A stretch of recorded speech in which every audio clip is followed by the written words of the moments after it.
إن الحمد لله نحمده ونستعينه ونستغفره ونعوذ بالله من شرور أنفسنا ومن سيئات أعمالنا من يهده الله فلا مضل له ومن يضلل فلا هادي له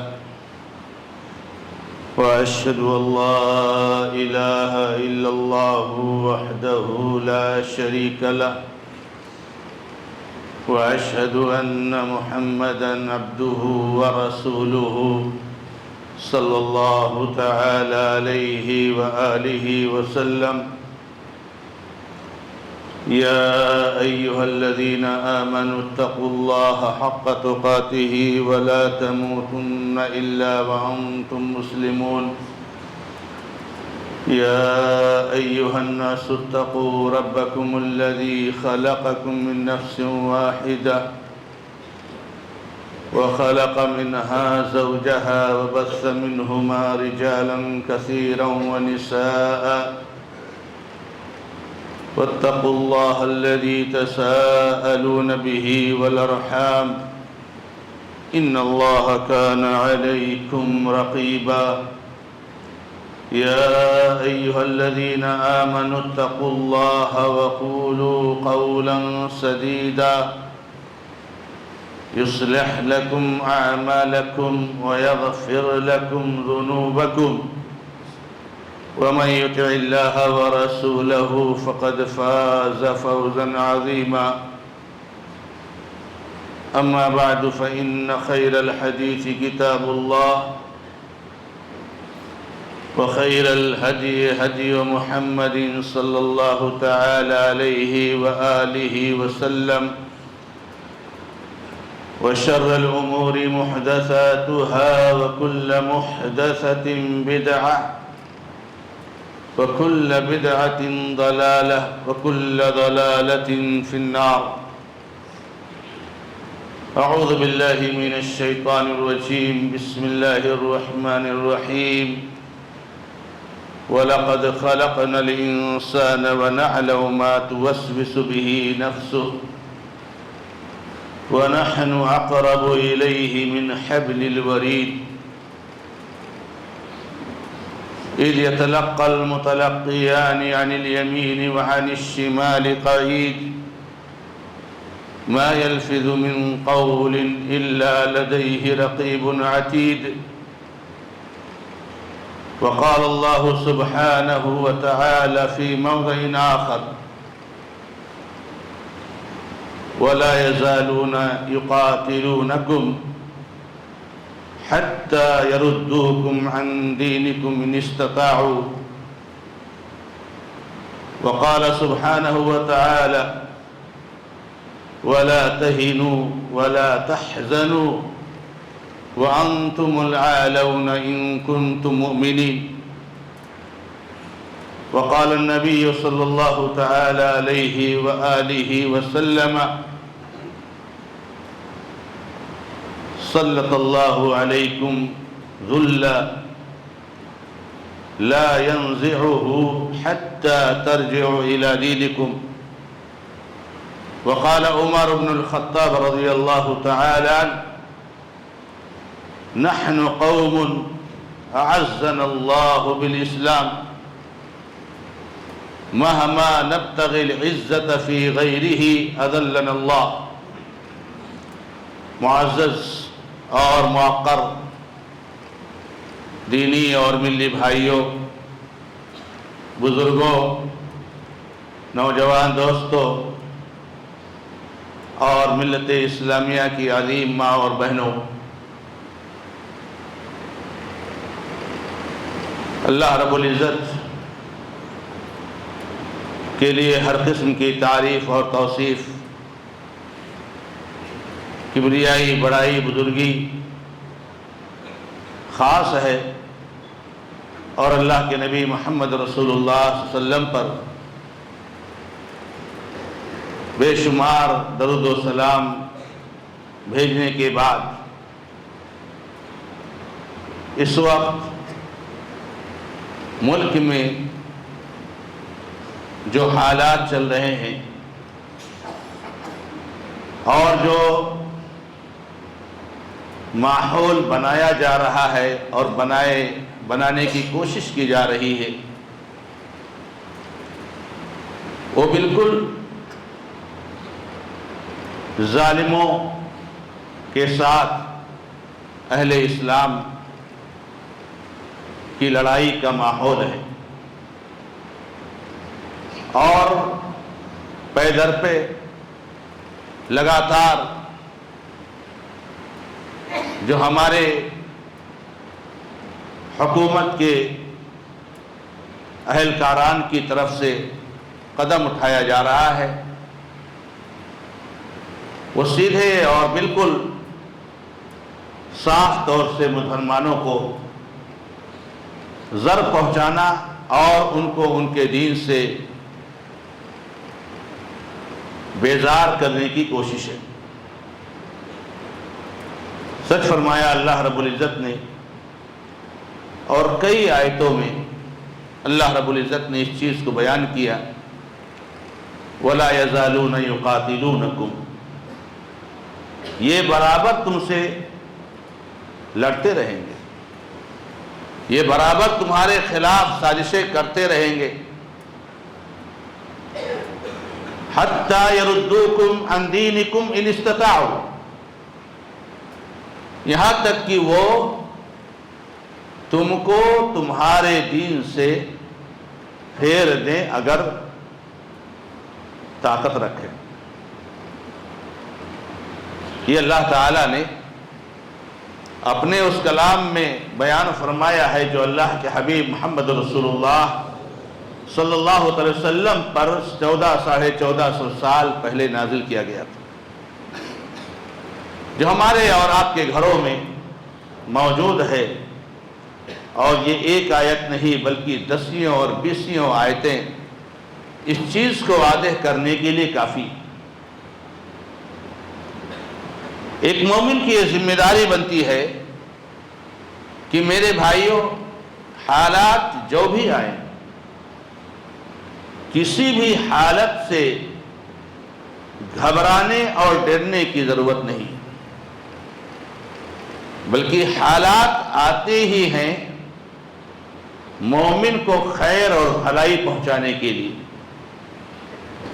لہذا ہماری یہ ذمہ داری بنتی ہے کہ جو بھی حالات آئیں، ان حالات میں اپنے لیے، اپنے دین کے لیے، اپنے مذہب کے لیے، اپنی قوم کے لیے کون سا قدم اٹھانا مفید ہے، ہم وہ قدم اٹھائیں۔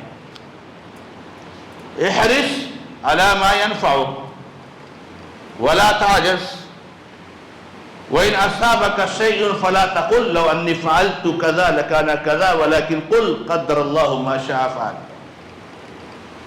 اے اللہ کے بندے، اے ایمان والے، تو حریص رہ، بہت کوشش کر، محنت کر، تڑپ رکھ اپنے اندر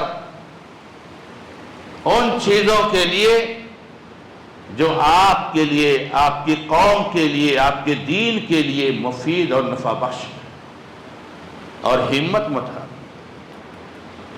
اور اگر بہت کچھ محنتیں کرنے کے باوجود، بہت کچھ کوششیں کرنے کے باوجود رزلٹ آپ کی چاہت کے مخالف آتا ہے، تو یہ مت کہو اگر میں ایسا کرتا تو یہ ہو جاتا، ویسا کرتا تو وہ ہو جاتا، اگر ایسا نہیں کرتا تو ایسا نہیں ہوتا، بلکہ کہو اللہ جو چاہتا ہے وہی ہوتا ہے، اور جو اللہ مقدر کرتا ہے وہی ہوتا ہے۔ تو پہلی بات تو یہ ہے میرے بھائیوں کہ ہم اور آپ اللہ رب العزت پر کامل یقین اور ایمان رکھیں، اور رب العزت کی شریعت پر مضبوطی کے ساتھ جمے رہیں، اس لیے کہ یہی تو مقصد ہے جو ہمارے دشمنوں کو بھاتا نہیں۔ آپ کے پاس کون سی ایسی چیز ہے جو ان کے پاس نہیں؟ آپ نے کبھی غور کیا؟ بھائی آپ کے پاس مال ہے، ان کے پاس تو آپ سے کئی گنا مال ہے. آپ کے پاس عہدہ اور منصب ہے، ان کے پاس تو آپ سے کئی اونچے اونچے عہدے ہیں.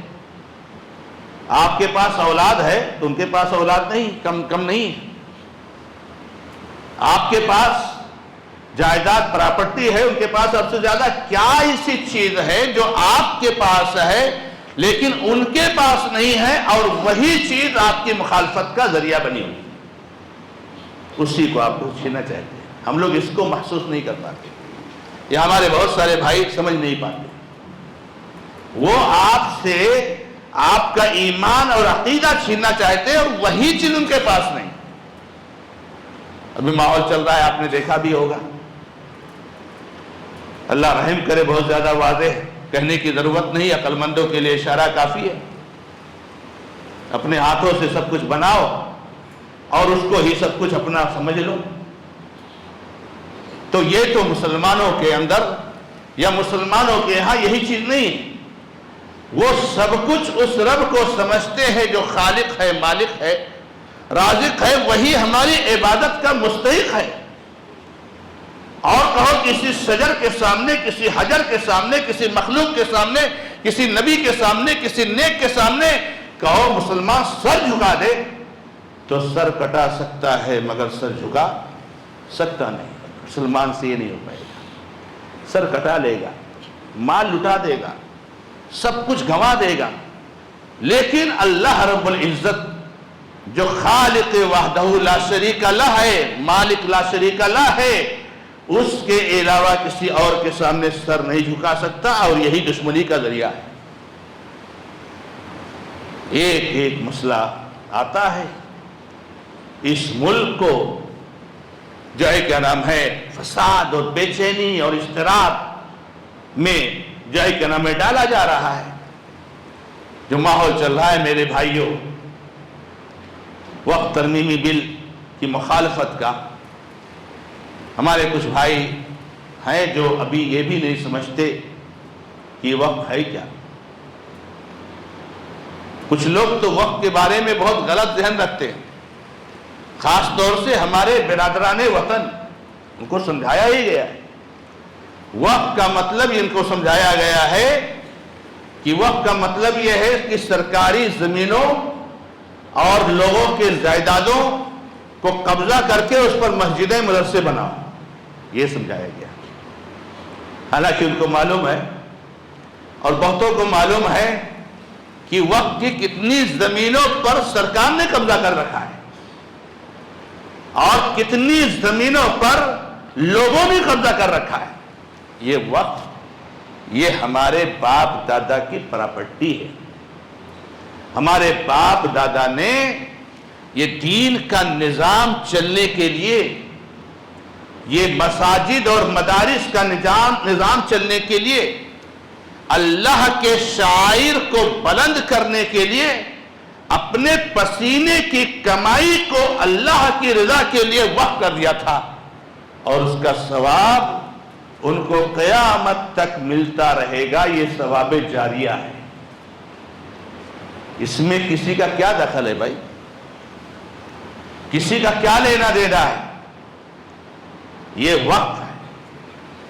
وقت کی زمینوں اور جائیداد کو ہڑپنے کے لیے، اس لیے کہ اس ملک کو لوٹ کر ختم کیا جا رہا ہے، تو جو جو بچے ہیں سب لوٹ کر ختم کیا جائے اور اس ملک کو بدامنی اور فساد کے حوالے کیا جائے. اس کو کرنے کے لیے اس طرح کی باتیں لائی جاتی ہیں. میرے بھائیوں، ہماری اور آپ کی ذمہ داری یہ بنتی ہے، کبھی بھی کوئی بھی معاملہ ہو تو اس کی خطرناکی کو محسوس کیا کیجیے. ہمارے کچھ بھائی بھولے بھالے، ارے یہ سب سیاست ہے، ارے یہ سب ووٹ کے لیے ہے، اس کو ٹال دیتے ہیں. مجھے یاد ہے ہمارے کسی بھائی کے بارے میں پتا چلا تھا جب کیا نام ہے CAA اور NRC کا مسئلہ چل رہا تھا اور ہمارے مسلمان بھائی اس کی مخالفت کر رہے تھے، تو ہمارے کچھ بھائی کہتے ہیں کیا یہ سب سیاست کی باتیں، کیا ضرورت ہے احتجاج اور یہ دھرنے اور جو ہے کیا نام ہے ان سب چیزوں کی؟ کوئی ضرورت نہیں، یہ سب سیاست کی باتیں ہیں. میرے بھائیوں نہیں. اللہ کے نبی علیہ السلام کی سیرت کو آپ پڑھیے. نبی علیہ السلام ایک ایک کی حرکت پر نظر رکھتے تھے. یہودی کیا کر رہے ہیں, نصرانی کیا کر رہے ہیں, روم والے کیا کر رہے ہیں, مکہ کے کفار اسلام کے خلاف کیا سازشیں رچ رہے ہیں, ایک ایک پر نظر رکھتے تھے اور ایک ایک حرکت کا اور ایک ایک اقدام کا منہ توڑ جواب دیتے تھے اللہ کے نبی علیہ السلام. تو یہ ہوشیاری نہیں ہے, یہ سمجھداری نہیں ہے کہ میرے بھائیوں ایسے ہی اس کو ٹال دیا جائے. اب دیکھیے ہماری اعلیٰ جو قیادتیں ہیں ان کی جانب سے مسلسل کتنی اپیلیں کی جاتی ہیں. ہماری مقامی اور محلے اور علاقائی جو جمعیتیں اور جماعتیں ہیں ان کی جانب سے کتنی مسلسل اپیلیں کی جاتی ہیں کہ بھائی آپ کو ایک میسج کرنا ہے, لیکن ابھی مسلمانوں میں کروڑوں کروڑوں کروڑوں لوگ ہیں جن کے کان پر جوتا نہیں رہتا ہے, ان کو کچھ لینا دینا نہیں. بہت سے لوگ کر رہے ہیں, ارے لوگ کریں گے, لوگ کریں گے, یہی سوچ رہے ہر آدمی کہ لوگ کریں گے تو کرے گا کون؟ میرے بھائی لوگ سے تو یہ قوم بنی ہے, لوگ سے تو جمعیتیں بنتی ہیں, جماعتیں بنتی ہیں, لوگ سے تو معاشرہ اور سماج بنتا ہے. اب معاشرے کا اگر یہی فرد, یہی ذہن ہر فرد بنا لے کہ بہت لوگ کریں گے تو پھر جو ہے کیا نام ہے معاملہ ہی ختم ہو جائے گا, کوئی نہیں کرے گا. یہ ذمہ داری اور امت نے یہاں تک واضح کیا ہے. اس وقت کے فرائض میں سے فریضہ ہے, جیسے آپ کے اوپر نماز فرض ہے, جیسے روزہ فرض ہے, جیسے زکوٰۃ فرض ہے, ایسے حالات کے تقاضے کے اعتبار سے اور حالات کے تقاضے کے مطابق آپ کے اوپر فرض ہے, کیونکہ ہر مسلمان پر یہ فرض ہے کہ اپنی مسجد کی حفاظت کرے, اپنے مدرسوں کی حفاظت کرے, اور یہ ہماری مساجد اور مدارس کو ڈیمیج کرنے کے لیے بنایا گیا ہے. یہ فرض نہیں ہے آپ کے اوپر. جہاں قرآن کی تعلیم دی جاتی ہو, جہاں سے اللہ رب العزت کی توحید کی صدائیں بلند ہوتی ہو, ان کو کیسے ڈیمیج کیا جائے, کیسے متاثر کیا جائے, اس پلان کو فیل کرنا ہمارا میرے بھائیوں کام نہیں ہے, ہماری ذمہ داری نہیں ہے. تو میرے بھائیوں معاملے کی خطرناکی کو محسوس کیجئے. اللہ کے نبی علیہ السلام کی مٹبھیڑ بہت سارے ایسے لوگوں سے ہوئی جو اسلام کے خلاف سازشیں رچ رہے تھے. اللہ کے نبی علیہ السلام نے ان کی کمر توڑ کر کے رکھ دی. یہ دین ایسا دین ہے کسی سے چھیڑ چھاڑ نہیں کرتا. یہ دین ایسا دین ہے کہ جو اعلان کرتا ہے لا اکراہ فی الدین, دین میں زور زبردستی نہیں, جو دھرم ماننا ہو آپ کو مانو, جس کے سامنے سر جھکانا ہے جھکاؤ, آپ کی مرضی, آپ کا اختیار. اور کبھی بھی دین اسلام دین کی بنیاد پر کسی پر اٹیک نہیں کرتا ہے, کسی پر اٹیک نہیں کرتا ہے. تاریخ سے مثال نہیں پیش کیا جا سکتا ہے, اللہ کے نبی صلی اللہ علیہ وسلم کی سیرت سے مثال نہیں پیش کی جا سکتی ہے کہ کسی پر اٹیک صرف اور صرف دین کی بنیاد پر کیا گیا. رہ کیا جائے گا دین میں جب دین اعلان کر رہا ہے لا اکراہ فی الدین, اور دین کسی پر دین کی بنیاد پر اٹیک کرے؟ نہیں, بالکل نہیں. لیکن یہ تاریخ رہی ہے میرے بھائیوں غیروں کی کہ دین اسلام کو لوگ برداشت نہیں کر پاتے. مکہ میں حملہ مسلمانوں پر کیا گیا کہ مسلمانوں نے غیروں پر کیا. مدینہ میں آنے کے باوجود بھی سکون سے زندگی گزارنے کے لیے پلاننگ کی گئی کہ مسلمانوں نے غیروں کے تعلق سے پلاننگ کی. تو یہ امن و شانتی کا دین ہے اور فساد اور بے چینی سے دور دین ہے. ایسے ماحول کو قطعاً نہیں پسند کرتا, لیکن یہ کہتا ہے اسلام کہ جب کوئی اسلام کے خلاف سازش کرے اور اسلام کے خلاف جو ہے کیا نام ہے پلاننگ کرے اور اسلام کے خلاف ہلہ بولے, تو اس کا آپ کو منہ توڑ جواب دینا ہے. جو بھی قاعدے اور قانون کے حساب سے ہے, ظلم کی حد تک نہیں پہنچنا ہے. اللہ تعالیٰ نے باقاعدہ کہا کہ اگر وہ تمہارے اوپر ظلم کریں تب بھی تم ان کے اوپر ظلم نہیں کرو گے, کسی پر ظلم کرنے کا جواز یہ نہیں ہو سکتا ہے کہ آپ اس پر ظلم کریں. آپ اس پر ظلم کریں. کوئی ظلم کر رہا ہے تو میں بھی ظلم کروں گا؟ نہیں میرے بھائیوں. تو اللہ کے بندو خطرناکی کو محسوس کیجئے اور وقت پر اس کو وہ کیجئے، اور ہمیشہ اس بات کو دھیان میں رکھو کہ ہماری یہ شرعی ذمہ داری ہے، جیسے میں نے آپ کو کہا اور آپ کو اس کی طرف توجہ دلائی. آج آپ نے سنا ہوگا کہ ہمارے کچھ بھائیوں کو صرف یہ الزام لگا کر کہ یہ زبردستی مذاہب تبدیل کراتے ہیں. ایک مسلمان دنیا میں نہیں ملے گا آپ کو بتا رہا ہوں، میں بڑی ذمہ داری کے ساتھ کہہ رہا ہوں، ایک مسلمان دنیا میں نہیں ملے گا جو کسی کے مذہب کو زبردستی تبدیل کرائے. نہیں ملے گا، کیونکہ اسلام ہی میں نہیں ہے تو مسلمان کہاں سے ہو جائے گا بھائی؟ جب اسلام ہی کہتا ہے زبردستی نہیں، تو مسلمان زبردستی مذہب کیسے تبدیل کرائے گا؟ تو ہمارے بھائیوں پر الزام لگا کر کے لو عمر قید کی سزا. آپ نے یہ بھی سنا ہوگا کہ ہمارے بھائیوں کو اللہ تعالیٰ سب کے مشکلات کو آسان فرمائے. ایک فرد، ایک خاندان ہے، ایک خاندان میں ایک لوگوں کو، دو لوگوں کو نکال دیا گیا کہ یہ یہاں کے رہنے والے نہیں ہیں، ان کو ڈیٹینشن سینٹر بھیج دیا جائے. آپ نے سنا ہوگا. یہ سب چیزیں کچھ چیزوں کی طرف ہمیں لے جا رہی ہیں کہ ہمیں کتنا بیدار ہونے کی ضرورت ہے. یعنی سوچئے کہ ایک خاندان ہے، ایک ماں ہے، ایک باپ ہے، اس کے 5 لڑکے ہیں، 4 لڑکے انڈین ہیں اور ایک لڑکا انڈین نہیں ہے. نعوذ باللہ. کون سا فیصلہ ہے؟ لیکن یہ کیا جا رہا ہے، یہ ظلم ڈھایا جا رہا ہے. آپ نے سب کچھ سنا ہوگا میرے بھائیوں کہ اس ملک کے میں ماحول جو بنتا جا رہا ہے، ایکسٹرا سول کویٹ کا معاملہ جو چل رہا ہے، وہ ساری چیزیں جو ہے کیا ہو رہی، کیا ہے یہ کیا قانون ہے میرے بھائیوں، کیا نظام ہے میرے بھائیوں؟ سب آپ ہم سے اچھے جانتے ہو میرے بھائیوں کہ سارے ملک کے باشندوں کو کسی ایک نظام کا پابند بنانا، وہ شرکیہ نظام ہو، وہ کفریہ نظام ہو، یہ کون سی قانون جو ہے کہ نام اس کی اجازت دیتا ہے؟ قانون تو یہ کہتا ہے اپنے اپنے دھرم کے حساب سے آپ یہاں پر رہیے، بھائی بھائی بن کر کے رہیے، محبت کے ساتھ رہیے، شفقت کے ساتھ رہیے، ایک دوسرے کے ساتھ جو ہے کیا نام ہے پیار کے ساتھ رہیے. تو میرے بھائیوں یہ کہتا ہے، لیکن یہاں پر یہ قانون بنایا جا رہا ہے. تو یہ ساری چیزیں ہمیں اور آپ کو اس بات کی طرف لے جا رہی ہیں کہ مسلمانوں اب نہیں سو، اب جاگ جاؤ، اب بیدار ہو جاؤ اور دین کی طرف لوٹو. اللہ تبارک و تعالیٰ سے سب سے پہلے نمبر پر توبہ کرو اور دین کی طرف لوٹو. جب تک دین کی طرف نہیں لوٹیں گے ہمارے مسائل میرے بھائیوں حل نہیں ہوں گے. اور ہماری ذمہ داری یہ بنتی ہے کہ آج جو ہم میسج دے رہے ہیں نہ ہمارے اس میسج کی بہت زیادہ اہمیت ہے، اور نہ تو جس کمیٹی کو ہم میسج دے رہے ہیں وہ کوئی فیصلہ کرنے والے یا فیصلہ کن بات کہنے والی کوئی اتھارٹی کمیٹی ہے.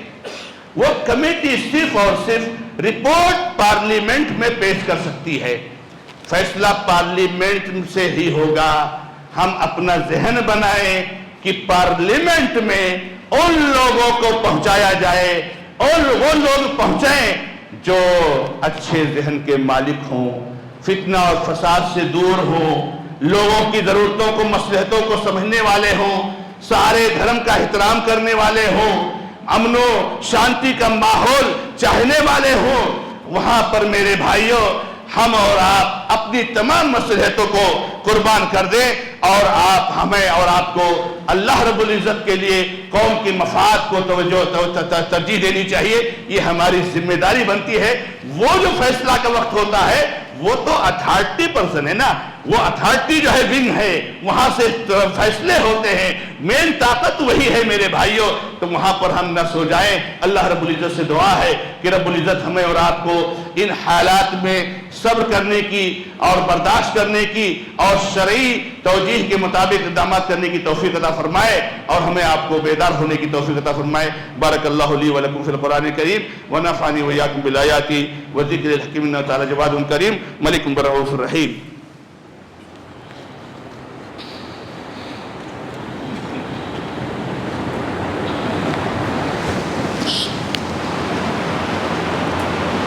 الحمد لله رب العالمين وأشهد أن لا إله إلا الله وحده لا شريك له وأشهد أن محمدا عبده ورسوله صلى الله تعالى عليه وآله وسلم فقد قال النبي صلى الله تعالى عليه وآله وسلم إن الدعاء ينفع فيما نزل وفيما لم ينزل فعليكم يا عباد اللہ بالدعاء۔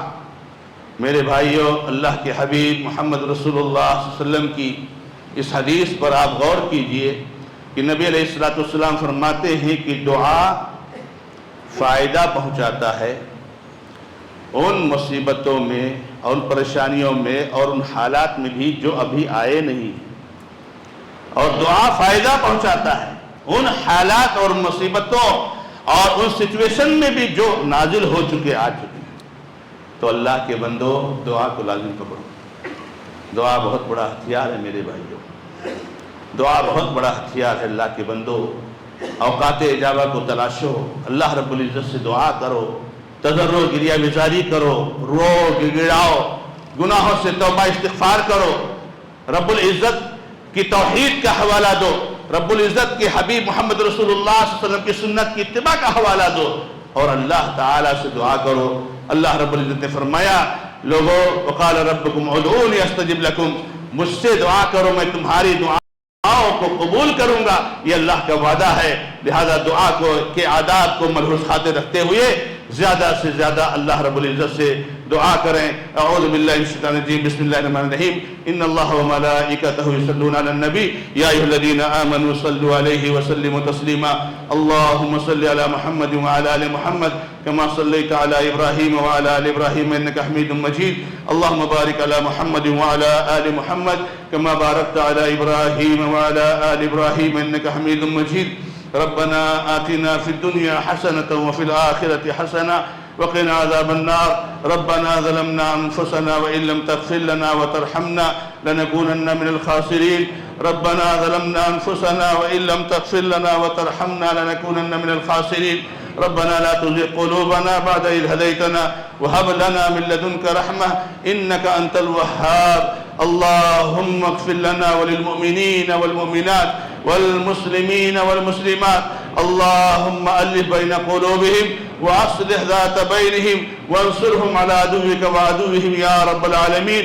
اللهم آمنا في أوطاننا، اللهم آمنا في أوطاننا، اللهم آمنا في أوطاننا، اللهم رد كيد الخائنين إلى أنفسهم، اللهم رد كيد الخائنين إلى أنفسهم، اللهم انكر عليهم يا رب العالمين، اللهم عليك بأعدائك وأعداء الدين، اللهم إنا نجعلك في نحورهم ونعوذ بك من شرورهم، اللهم عليك بالظالمين الغاصبين، اللهم عليك بهذا الظالم، اللهم عليك بهذا القاتل، اللهم عليك بهذا الغاصب، اللهم إنه قد طغى وبغى وأفسد في الأرض فعليك به يا رب العالمين، اللهم يا حي يا قيوم برحمتك أستغيث، أقول قولي هذا وأستغفر الله لي ولكم ولسائر المسلمين فاستغفروه إنه هو الغفور الرحيم، والحمد لله رب العالمين۔